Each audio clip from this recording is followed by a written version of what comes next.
right, here we go. I'm gonna mute alerts. Hello, everybody, and welcome to the Overwatch wow, they're 2 actually Invasion Reveal stream. I'm this your is host already for the day, Matt, more Mr. X, and we have so much exciting production Overwatch than the 2 original content dev stream to with the show bad you. news. And just a reminder that a lot of the stuff you're going to see today, some of it is finished, some of it is work in progress. So with that said and out of the way, with me today in our first segment from the Overwatch 2 development team, we have senior game producer Kim Horn and art director Dion Rogers.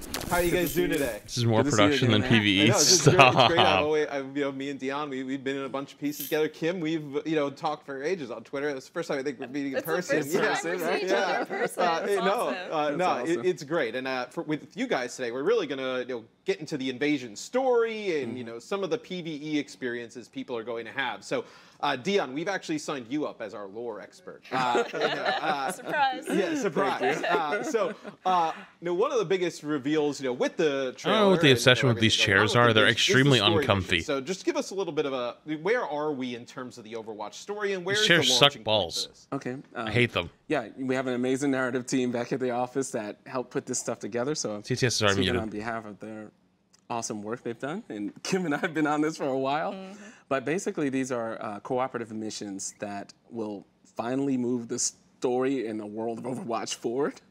And so it takes place shortly after Winston's recall. Winston's been trying to get the old Overwatch agents back together. It's a bunch of this is the old Rio mission, I happening think. around the world. He feels we need to get back together and even meet some new is it? friends. Wait, old maybe it's friends, not. Get together and help solve these different problems that are happening around the world, especially Null Sector has returned. Yeah, and it's interesting, I know when we were chatting, there's some heroes that, canonically in the story haven't met each other, right? So get to see some of these moments. The proper canon for Overwatch, we're finally moving the story forward. Oh, yeah. And What- in this version what of the game story, journalist did we this just is watch? the canon story. Lucio hasn't met Reinhardt yet, so you're going to learn exactly how these characters meet each other, what they've been up to while before this invasion happened. So Yeah. it should be pretty interesting. That's to see. got to be so cool for you guys to be able to write and bring these moments to the game, right? How do you even start that whole process? So part of it, we start to look at the heroes. There's some young heroes that never been in Overwatch before, and there's some older heroes that they've been there for a while, but they need some new blood to help deal with the these new enemies that invasion. the invasion that's happening, basically. Right. I see you there, Kim. So it's fun to see Put your shield up. actually how these characters met each other, or what they've been up to during the phase between Winston's recall and now, when the invasion starts. So in terms of, we're able to see a lot of awesome footage here from Gothenburg, which is one of the invasion story missions. Kim, from being Gothenburg. on the gameplay side of this, how do you actually build out these story missions? What were some of the Is fun that gameplay Torbjorn's things you guys were workshop? able to play with? Yeah, a lot of these were originally Wait, ice based on the turrets? PvP maps, and we decided as we were making our story missions that we had to make something a little more different, a little more fun for PvE. So you might recognize some Boob of those turrets? maps, but it's entirely new, different areas.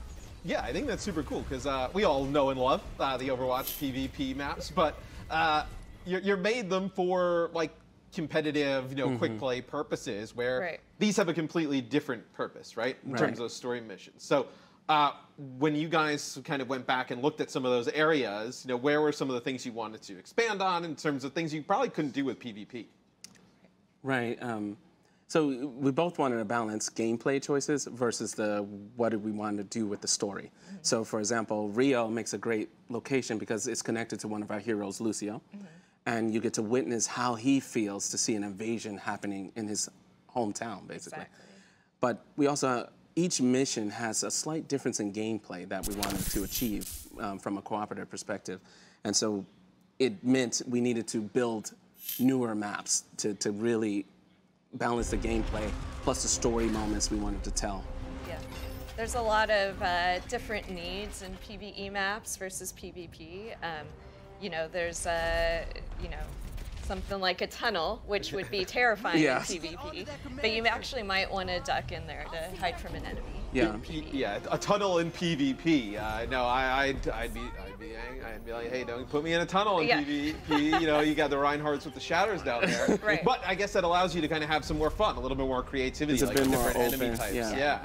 The levels are more vast. We're able to do things that just would make PvP imbalanced, you know? Exactly. I mean, and they look incredible. I mean, just kind of seeing some of the footage here from Rio, just the lighting, and then this guy, I saw him in the trailer. I think he's coming up. Yeah, I mean, he looks tough. I can't imagine. That's a pretty fun encounter. Yeah. Yeah, I'm super stoked to jump in and see some of these encounters and different types of things that you guys have.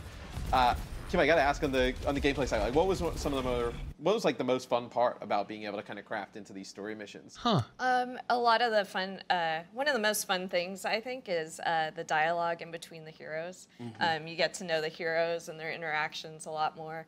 It's already a favorite thing of mine in PvP, but we really get to throw a lot more in PvE. Yeah, you kind of hear like all the dialogue that goes on with like voice lines in the spawn room and PvP. So I mean, that's pretty cool in terms of PvE, in terms of getting more kind of story, a little bit more tidbits. In terms of level design, obviously you mentioned that the PvP spaces, some of these are based on, changed drastically. How big should we expect them? The different types of environments that you guys wanted to create. Oh, these are a lot bigger than our PvP maps, so very dark rooms. There's a ton of stuff to explore. I don't know if we have a good comparison, but they're 4 or 5 times bigger than any PvP space we've made, and just we're able to do cinematic vistas and longer sight lines, just things that just would totally break the balance of PvP, and it's so fun to see what we can do. The team's been itching to do this kind of thing for a while. And then I guess with the longer sightlines and stuff like that, like it allows you to kind of play with the different enemy types, right? I don't know why, but this looks like a COD map. It's just how a COD map in Overwatch would, I imagine, would look. There's an artillery unit that he loves to stay away from the player. He's really far away, so using your team comp to balance, like, who needs to deal with the artillery that's further away versus the grunt is pretty dangerous up close. There's this fun balance of the level design plus the units' tactical abilities, plus the powers that our Overwatch heroes have. I mean, the art that we got from this. I mean, this looks that looks like Gothenburg to me. I'm not an expert. Home to Torbjorn. Yeah, home to Torbjorn. I mean, this looks super cool. Is this, I guess, this is some of the artwork and like kind of in design, right? Like this looks like a factory, weapon cannon than Gothenburg. Torbjorn, if he had more time on his hands. This guy. But Holy we're shit! trying some new stuff. Torbjorn gains a few new turrets during the Demon freeze turrets. Some little tools, little tech. Put May out of a job. Tech advance there from Torb. Yeah, I mean, the level of detail that you guys put in is just tremendous for this types of content. What is like some of the? And I guess this is a Null Sector kind of coming in, right? This is kind of like. Do you know where this is? This is in Rio, so this is what a contest artist named Peter Lee worked on this piece, and we usually try to kind of a little script of what we would like to see within a space. This one's interesting because it started off at night, but we kind of changed the setting, and this is a glimpse of some of the other Null Sector units. They return fully upgraded and they're ready to go. Yeah, they're ready to go. Their command ship. This was an iteration by Al. This has to be so fun to work on. Yes, because you have obviously that moment with Winston's recall, right? And then after that, you guys kind of have an idea where it's going. It's been a long time coming, but it feels so good to finally just we're answering that question that we created a lot of questions. And we're creating some new questions, but we're getting some answers finally now. Right. So it's fun to see this an objective in Toronto here. Yeah, I think fans are going to be blown away once they see some of the stuff that you guys have been working on. It's been incredible. One of the other things is actually event missions. So story missions, they look amazing, really kind of build on, obviously, the lore, the story of Overwatch. Event missions. So these are, story missions are now the only PvE thing happening. Right. Event missions are also coming in. Right. Can you explain to me a little bit about what event missions are? Yeah, event missions are new. They're coming with Season 6. They're the highly replayable, repeatable content that you're meant to play after you finish the story mission. So is this canonical? Is this not? A little bit of bit of both. You might want it to be. We might have a. This is just that left side of King's Row. This has been there forever. I would say the first one coming out. I hope there's more to it than just that other street. Maybe not. And I've seen this location before. This looks like a little bit of an expansion on King's Row. Yes. Listen, I understand what they're saying on like highly replayable and stuff like that, but I think I am very much taking everything with a grain of salt and cautious optimism. We will see when we get there. There was a lot of ideas about this. So this is a new branching path that we used during the event mission. Right.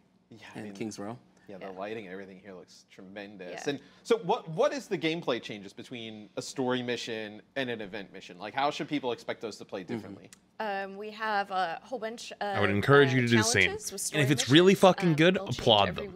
If it's really fucking good and it is replayable and it's a good time, applaud them. You should. Everyone should. Gameplay will change from week fucking suck up your pride. Don't be like, well, they should do it. Shut up. Play modifier each week. Shut up. With some if it is, like new applaud heroes them. in the If it's mix, not, right? we'll talk. That should be super fun, just in terms of like replayability and this is Underworld, right? This is kind of like the first one is called Underworld. The first one, and you know, some same enemies is story. No, don't say I don't know, man. Same enemies, but if it's actually what they're promising, that's a good thing. So I should be applauded. Tips and tricks today in terms of how to deal with that. These look like actually I said, super awesome, and I love the fact that please let me hear. You're watching my reaction to it. If you want to watch just them, then just go watch them. Different types You're of watching me to watch me talk about it. Different enemy modifiers or buffs or something like that. That'll be super fun. What was the best part about working on this type of stuff? They're talking about the process of making it. If you really are that interested, definitely. Go watch it. And then just figuring out how to make the That's gameplay okay. Now really that fun, no hard feelings. Over and over again. But genuinely, I'm not that play, interested. Like, every day, and I'd rather give my feedback on what I've seen so far. Yeah, I guess was the philosophy going in Underworld, was it to build something that's like highly replayable, like week on week? Exactly. Yeah. That's I mean, and then you know, to have something like that, I think obviously on top of the story missions, I think is awesome, because people were wondering like, like, you know, I'm going to do a story, but I want to do like more. Weekly challenges in the story missions. Yeah, they'll probably be like little goals. Then, is this like one difficulty? Which is cool, but like, is that highly replayable? I don't know. There's multiple difficulties. You know what's cool too is it was fun to revisit the. Can they show more than that screenshot, because that's just the left side out of King's Row Spawn. A lot of story, right? A lot of pick up. I hope there's more there, because that's been done since canon to the story. Overwatch 1. So King's Row made a lot of sense to do it as an event mission, because there's Mondada and it's King's Row. Yeah, it's King's Row too, right? Who's gonna be upset about going back to King's Row? Right. Yeah. So a lot of our PvP maps have a lot of story in it. And this is second point. Finally doing this is first point. All it is the back road. Answer some of those tidbits of. So like they've only showed 2 screenshots. Like there's more, right? Map, so that was a lot of fun just digging into that. Right. Yeah. And I just love like the nighttime scary kind of look that King's Row has, you know, over the top Underworld. But another piece of you know, content that's PvE solo playable is Hero Masteries. So. I found out about this a little bit Hero Mastery sounds cool. And I was like, this looks super cool. I'm terrible at it. So explain to me a little bit about Hero Mastery. This looks awesome. It's solo content. You're meant to play, you know, by yourself. Maybe it's late at night and you just don't want to stop playing, but it's meant so you can try out new heroes. You know, maybe a hero you haven't played very much or very often, want to get better at. Okay, this is cool. Play on your own. That's fucking awesome. They're all kind of unique. I like that. Yeah, and I see whoever was doing this one, pretty good. I see the Winston Primal Rage tech. Right? This looks like it would be a fun time. Primal and then be able to knock players around.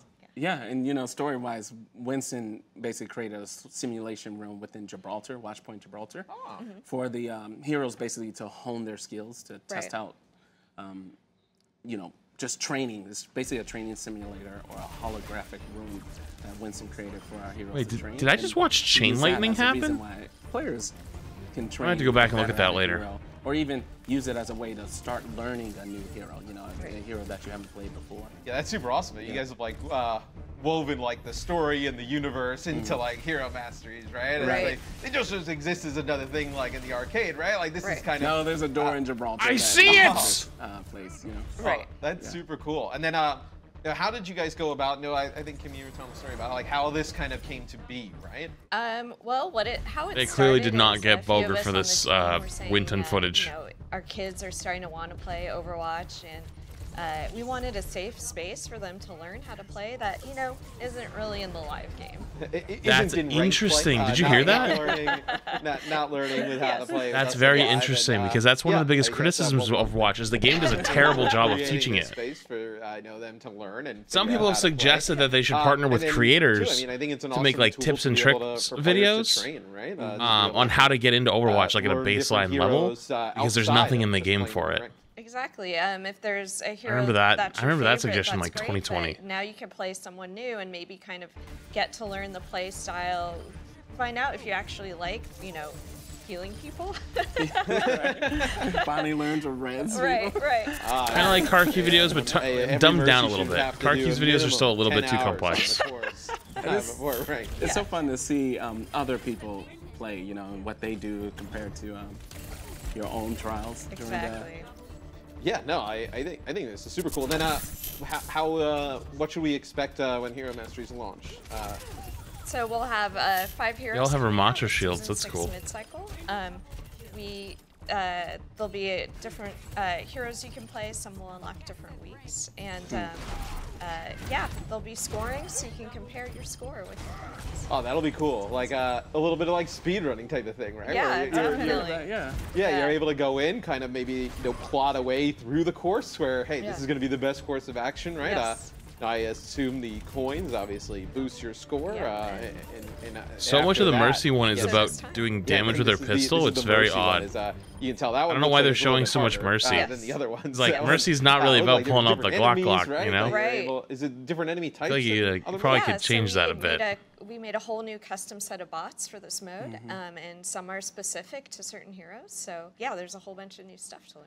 Yeah, that's awesome. I feel like a Mercy parkour type of thing would have been better. It's kind of like a cool lore piece. It's a little bit of like training to fight, Null Sector, and then obviously gamified it into like a solo PvE type of play. Right. I learned so much playing the Mercy course. I was surprised at the things you could do with Mercy. Yeah. Coming out of the Hero Mastery. Yeah. I mean, there's tons of stuff, right, in the arcade. Like, you think of like Doom parkour and different things that like try to help you with like the movement, and yeah, you can already tell that so many players, whether they're new or old, are gonna either learn new different types of skills that you can do with some of these heroes, or just get better at them, right? Yeah. Yeah, I think like Mercy, like being able to obviously jump from platform to platform. This person's cheating a little bit using Valk, right? But like trying to do this without it, right? And kind of learning like how to kind of launch yourself from platform to platform could definitely improve tons of players' games. Yeah, exactly. Each hero will have a different difficulty course. So as you change the difficulty, you'll get an entirely different course to play. Oh, that's interesting. I think you could use this as a really the difficulty changes the course. A late night after a long That's day, pretty big. Jump into this, try and set a high score. Being able to kind of show off to the rest of your friends. Pretty sweet. I'm even more excited than I was, before we started, right? About all the PvE stuff coming in Invasion. Oddly enough, the Hero Mastery looks cooler than the most excited co-op events. The co-op event kind of looks a little sleeper. I'm finally excited to just get the story missions out there. And the team has worked really hard on this, and finally moving the canon of Overwatch 4, the world and these heroes. Yep. This is what we just loved it, and glad it's. Don't get baited again. I'm not getting baited. Yeah. We've poured a lot of obviously it's not going to be into this content. most groundbreaking content, but it's still fucking cool, and it's nice that they're doing that. And it's a core problem of Overwatch. Yeah, I'm new players have a hard time getting in. See all the awesome cutscenes. And the game doesn't teach you more a little bit about where the Overwatch story is going. But I think of it like Tarkov a bit. Tarkov is a game that does not hold your hand. You have to look a lot of shit up to complete the game. And Daniel if you really want to learn Overwatch, you basically have to watch content. Stay tuned. Otherwise, you'll just be a bad casual forever. Unit 37. Toronto is under attack by Null Sector. There's something different about Null Sector this time. They've taken over most of the city and they're rounding up Omnics. They need our help. People are answering Winston's recall. There's new blood on the team. And we have so much to teach them. New break makes me feel some type of way.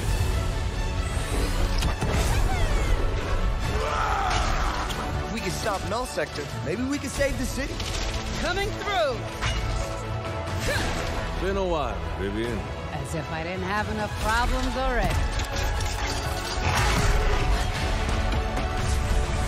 So her forehead's so big. Yeah, and what of it? Who cares? I hate to interrupt the moment, but I'm picking up reports of more attacks in other cities. It's a fight they want. I say let's give it to them. Why are they showing this again? I'm pretty sure they're swapping segments. So this is like, instead of an ad break, it's kind of like a promotion break, you know?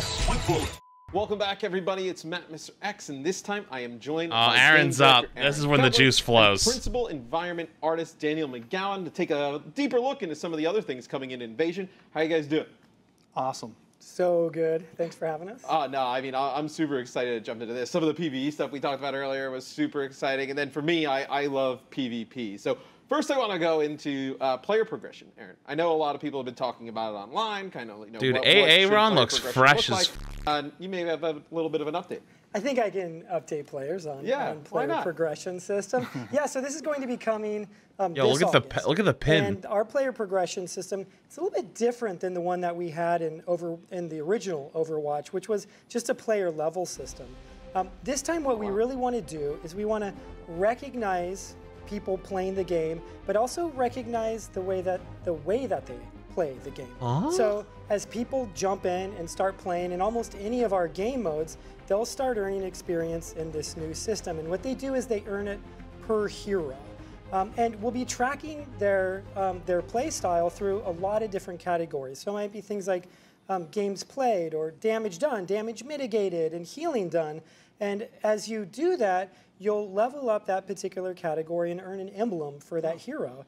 And you can continue to earn more emblems for your heroes. And as you do that, they will like upgrade your hero's level. And so you'll start getting these badges for your heroes. And the interesting thing about it is you can go into your career profile, check out the progression section, and kind of get a story for the way that your particular hero plays the game. An interesting detail here is that we don't cap the amount of experience that you can get in any category. And the reason why we do that is we don't want to incentivize you to play it in any particular way in order to fill out your player progression system in a certain way. We really want it to be about your own play style and to have everybody's own player progression. So is it just a bragging rights, or is there actually something behind the way that they play that hero?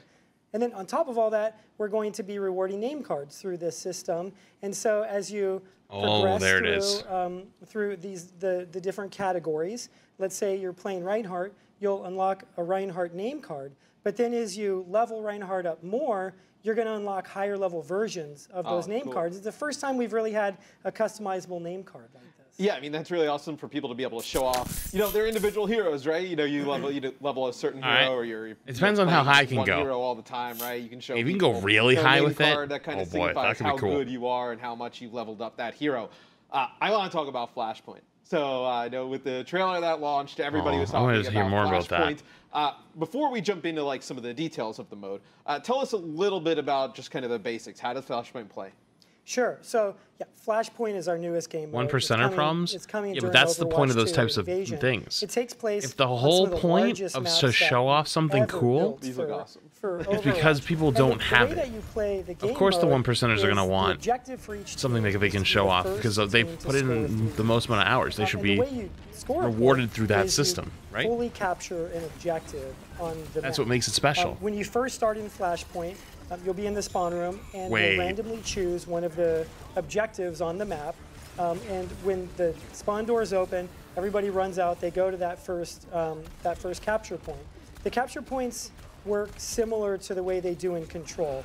Your team can gain ownership of it very quickly, but then you have to tick all the way up to 100% before you fully own the thing and score a point.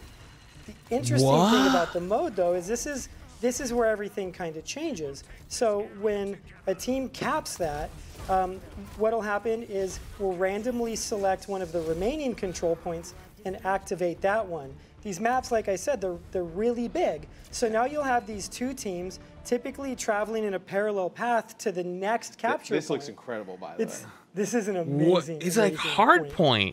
And so, yeah, so right? you'll go to a point like that, but you'll be traveling next to the enemy team. So you have all these options. Do you want to actually RNG. Interact with the team there? Do you want to try to get an early pick or maybe an early team fight win so you can capture the next point easier? Do you maybe just want to my package is here. To try to protect positioning. So maybe you're just going to try to get to the next point quickly in order to get high ground on it and force the enemy team to kind of pop in can't go get the door. In a less advantageous route. And then you'll fight over the next control point, and you'll keep doing that until one of the teams gets 3 points, and they'll win the match. Yeah, and I got to say, Daniel, the art looks amazing. I can't do it, buddy. I'm sorry. How difficult was it tackling? Like, these maps are massive, like truly massive. How difficult was it tackling, like, hey, we want to keep that Overwatch level of detail, style across these large maps? I mean, just look at some of the landscapes we're going to have to play with. Yeah, well, first it took a whole team effort and a lot of passionate people, but we really tried to push the bar as much as we could with these maps, right? They're much larger than any other maps that we've built to date. And it actually allows us to bring in a lot more themes, right? So we can push more narrative. We can show you elements of that culture that you've never seen before, right? For example, in Junk City, you might be able to see where the demolitionist faction reside, right? The center arena, the hammer mill. So, yeah, we put in a lot of love, and getting it to all fit was very tricky. But we didn't want to drop that Blizzard quality bar at all. So. It's got to be really cool to be able to kind of explore, we have Junkertown, right? But that's just a pretty linear path, right? The game tells you where the cart goes, you follow the cart. Now with these wide open landscapes, it must be super fun to jump in with the team and ideate on how a really kind of Junk City looks, right? Exactly. We the fans love Junkertown, the developers, we love Junkertown, and we have some great cinematics, and we really wanted to explore this fantasy a bit deeper. And so we had to ask ourselves some really cool questions about, we know what the town looks like, but what if the city, if you're in the heart of it, right on top of the Omnium core, what would those vistas look like? And I think we came up with some pretty good solutions. Yeah, and in terms of gameplay, Aaron, how do the points, different, right? Obviously we have Control as is now, but now with these large maps, right, you can create different types of points in between those points, connecting them. What should players expect? Yeah, so these maps are totally different than anything that these are kind of wild. And they're a big non-linear space, and they're also a quasi-symmetrical layout as well. And so there's a lot of challenges with building these maps. As I said earlier, they each have 5 control points. And when we develop new game modes, especially game modes for quick play ranked and for esports players to play on, one of our top goals is to make sure that they're competitive, that they're balanced, and that they're fair. So every one of the control point areas in these maps have a symmetrical layout. It works similar to the way you guys are all saying it was a Dio reference? I might have missed it. Has the same entrances to it. They have the same amount of cover, the same access to high ground, and even the same run times from their spawn room. And we do that very intentionally to make the map fair. But then on top of that, when you have all 5 of these in one big space, as you start moving further away from these points, then the map starts getting less symmetrical, and it's more about all the connecting routes that you have between the space, because sometimes you might be going from one of the capture points that's closest to the enemy team side, and you're pulling back to yours. Or sometimes you might be in one corner going all the way across to the other corner of the map, and it's a really long journey. And one of our priorities is to always make it so that players kind of recognize where they are in the map. And I'm worried a little bit how it plays, but man, their art team really does knock it out of the park every time. That next objective, I think that we spend a lot of time in that flow along the streets and to that next point of interest that you're supposed to go to. And those are all like a lot of the challenges. There's a lot more that I could talk about with building this particular game mode. Yeah, and we get clips here of Suriavasa, one of the maps here for Flashpoint. Daniel, I gotta ask, like when you kind of get this design right of a map and how it flows. When you guys jump in, like how do you help, in terms of art, like having players identify like where they are? Because like Aaron mentioned, I mean, some of these clips that we have of Suriavasa, I mean, are beautiful, but it is such a large, expansive map. Yeah, it's tricky. We have to be very careful with our sight lines for performance and gameplay and things like that. And so what we did, it's still going. We haven't even got to the other spawn room. Very large, recognizable elements that you can see from basically anywhere, right? So the center market has a giant tower that you can use to, center yourself. Doesn't look very Farah-friendly. Right? Wait, are you nuts? There's a bunch of tall buildings up into the sky. So. We've been very conscious about giving the players something on the horizon that they can always use to orient themselves on the map. Yeah, I'm super stoked for this mode, especially once we see so high-level teams and players go in, and how do they decide to play it, right? Do you have like a really sick tracer player who maybe can like lurk in some of those like parts of the map, right, and try and get those pickoffs, or maybe you decide to run all the way to the other point and set up with like Torbjorn and like try and like really kind of like bunker down. This makes me think of running from first point on an escort map all the way to third point. Question. And like you know to what just I mean? kind of like touch on what you were talking about there too.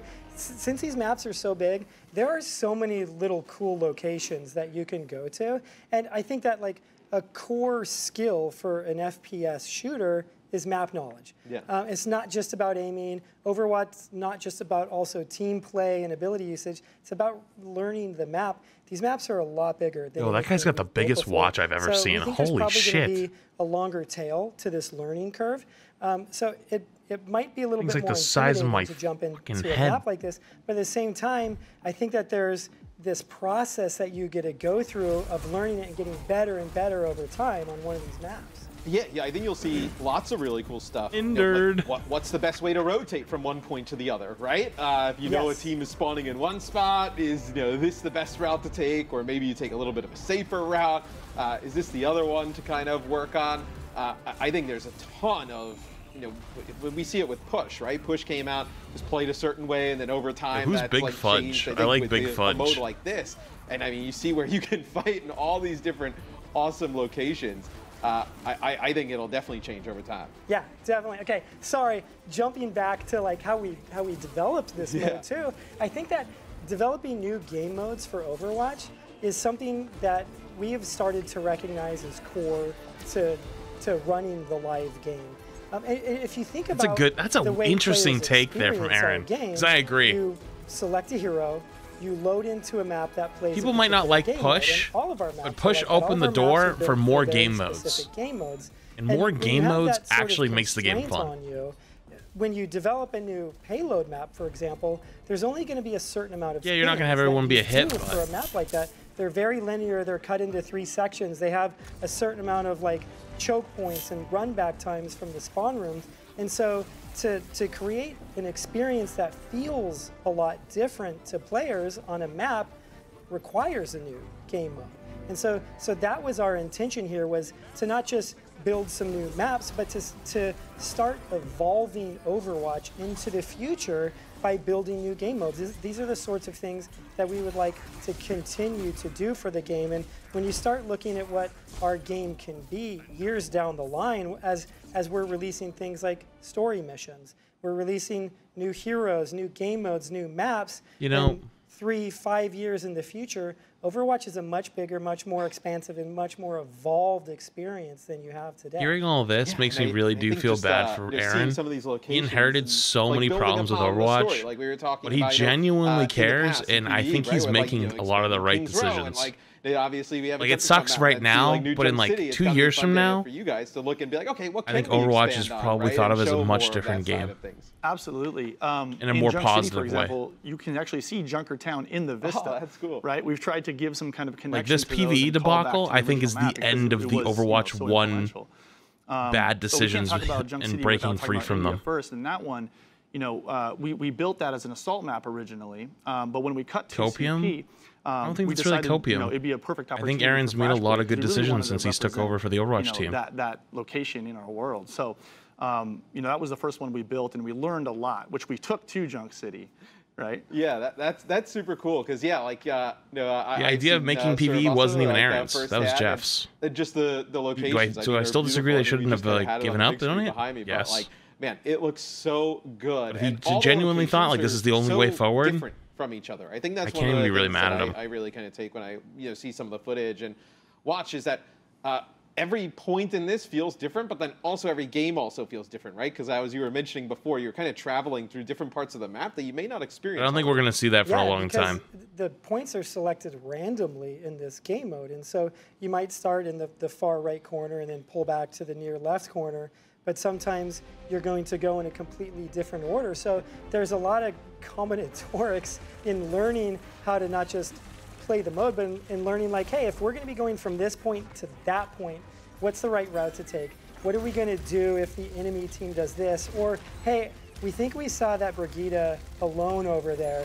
Maybe we take the opportunity Stockholm to syndrome. go over there and try to get I'll never win with these. And there's a lot of if I am negative or critical about things because I don't believe in them or I don't like them, I'm a doomer. But if I'm positive about things, I'm all these different syndromes, shill, etc. I'll give you the true answer. It's none of them. It's called being a person. Opinions can change based off information, and I'm based on what I see. That's how the world works. Anyone who doesn't do that is literally baiting you. And more narrative into these than any of our other maps, right? I mean, you're going to see things like Omnic temples, marketplaces, refineries, palaces, gardens, you name it. We're all over. So I hope my teammates don't get distracted going from point to point with all the story and lore you guys have packed into some of these. It's like, interesting. Hey, the point. It's like being in the Hanamura arcade, right? Right, It's hard to get out of that spawn room. But a lot of these 5-man Flux Giga Chat. Dude, I love how you're locked in on the gameplay. I haven't even been paying attention. Learning Center was built near Suravasa, and Mandata was Zenyatta's teacher.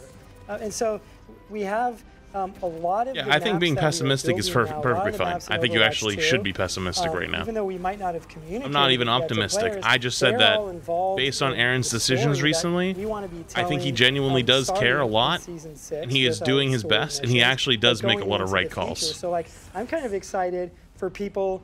I wouldn't say that's pessimistic. I think that's just evaluating what's going on. Pessimistic is being like, yeah, I don't know how this is going to be. Like this game mode, I'm not even sure how it's going to play. Like I'm a little bit on the fence about it. But the art team knocked it out of the park. And his philosophy is what is Overwatch and keeping Overwatch going is introducing new game modes into the PvP. That's his philosophy. That's what I was agreeing with. Yeah, I mean, it was a lot of back and forth. We had some really good support from our tech art and our engineers. And, we had to solve a lot of development problems, right? Getting everything to fit in memory. You can, teleport from one end of the map to the other. That's acting like he already played it? I haven't played anything. With certain characters, and so... my guy, the scale man. He's out. Yeah, there he is. Wait, what is this? Yep, see behind the curtain a little bit. Oh, the T-pose. Oh, okay. It's when they're building it. It's so incredible to see this stuff like just that turns into what we just saw. I mean, yeah, and you can see we stick as close normalize as bullying trolls. Welcome to my stream. Maintain the integrity of that gameplay. You enjoy your stay. That's where the fun is found, right? And we want to make sure that we amplify that, not distract or break. Yeah, it's really gameplay first, right? And then how can we go about and support that with the art and whatnot. I like that. Yeah, gameplay first. Yeah, that was cool. Way to go. Man, thank you guys so much for joining me here today. Flashpoint, player progression, both look amazing. Anything you want to say before we head out?